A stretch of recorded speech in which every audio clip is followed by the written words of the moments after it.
Good day everyone, we are Group 7 and today we're going to discuss the Week 8, which is the Research Gap in Marketing Studies. So, what is Research Gap? Ito yung mga unanswered questions or kulang sa mga impormasyon galing sa mga existing studies.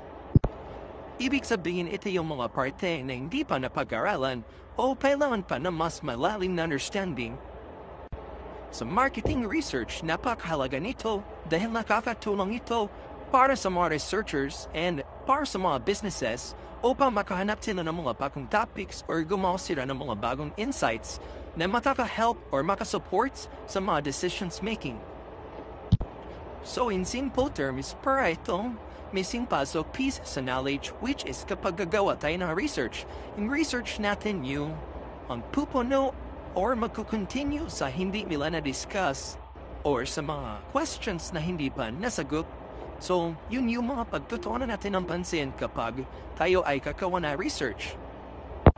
So, second, we have the classic literature gap.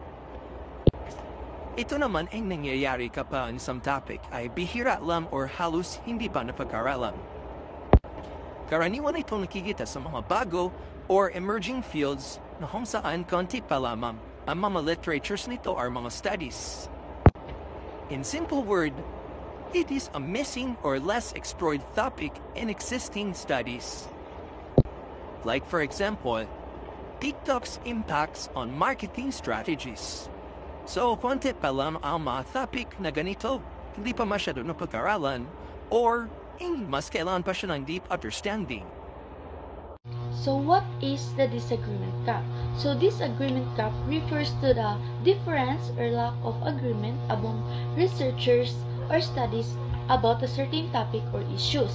In other words, it happens when different researchers have different findings, opinions, or conclusions about the same subject. So, for example, some studies may say that product differentiation has a strong effect on consumer purchase intention, while other studies may say the effect is weak or not significant. So, this difference is in results or viewpoints is what we call the disagreement gap. Disagreement gap is important to identify because it shows that there is still no clear or consistent answer to a research question.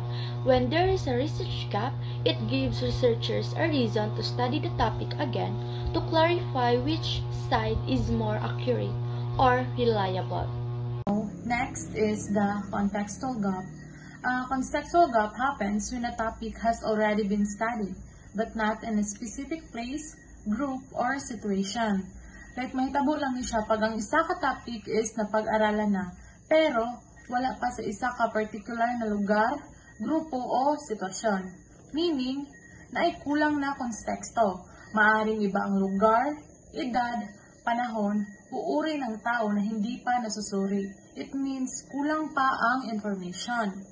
May mga studies about sa ugali ng mga mamimili, which is the consumer behavior, sa mga malalaking lungsod tulad ng Manila o Cebu, but gamay pa ang pag-aaral tungkol sa mga mamimili sa mga sari-sari stores sa Davao.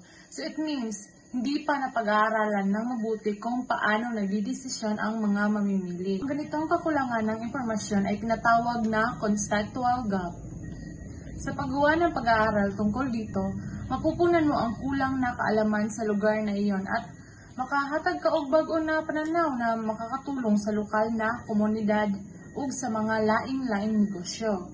In short, ang contextual gap ay tungkol sa saan o kanino hindi pa nagagawa ang pag-aaral. So next, let's move on to methodological gap. Methodological gap happens when a method or way of doing the study has a weakness or limitation. It means nag-focus ni siya sa kahinaan o kakulangan sa isa ka research. So, I have example here. If past studies only use questionnaires, you can use interviews or experiments to get different results. That's methodological gap. Same topic but better method. And by that, you can change it or imo pang mas mapa-improve. It's about how the research was done and how you can improve it. How to find a research gap. first things to do is to conduct comprehensive literature reviews.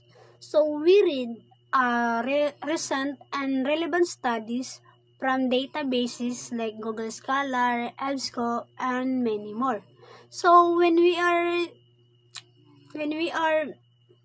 finding a relevant study is dapat mag-focus lang ta on the last 5 to 10 years to ensure that the data is or the studies or the atoang gibasa is updated ang information na atoang makuha. And seconds to do is to analyze the recent journal articles.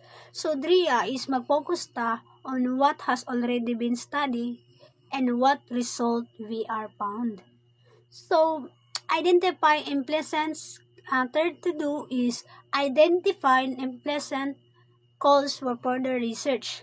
So DRIA is we are looking for the section where the author suggests what the future studies should be explored. So DRIA na to makita ang sa pinakababa sa study or sa isa ka articles na to ang makita sa pinakababa or sa recommendation sections is diyan na to makita unsa ang gisuggest sa authors na article. Dira nilagi unsa pa ang dapat pa na i-explore sa other studies. And fourth things to do is to focus on methodological limitations. So we are noting the weaknesses in the past studies like small sample by lang gigamit or all data. And the last things that they do or to do to finding a research gaps is to evaluate and to refine the ideas. So diri na to makita or makuha when we are use what you found to form a new original research topic that to address the gap.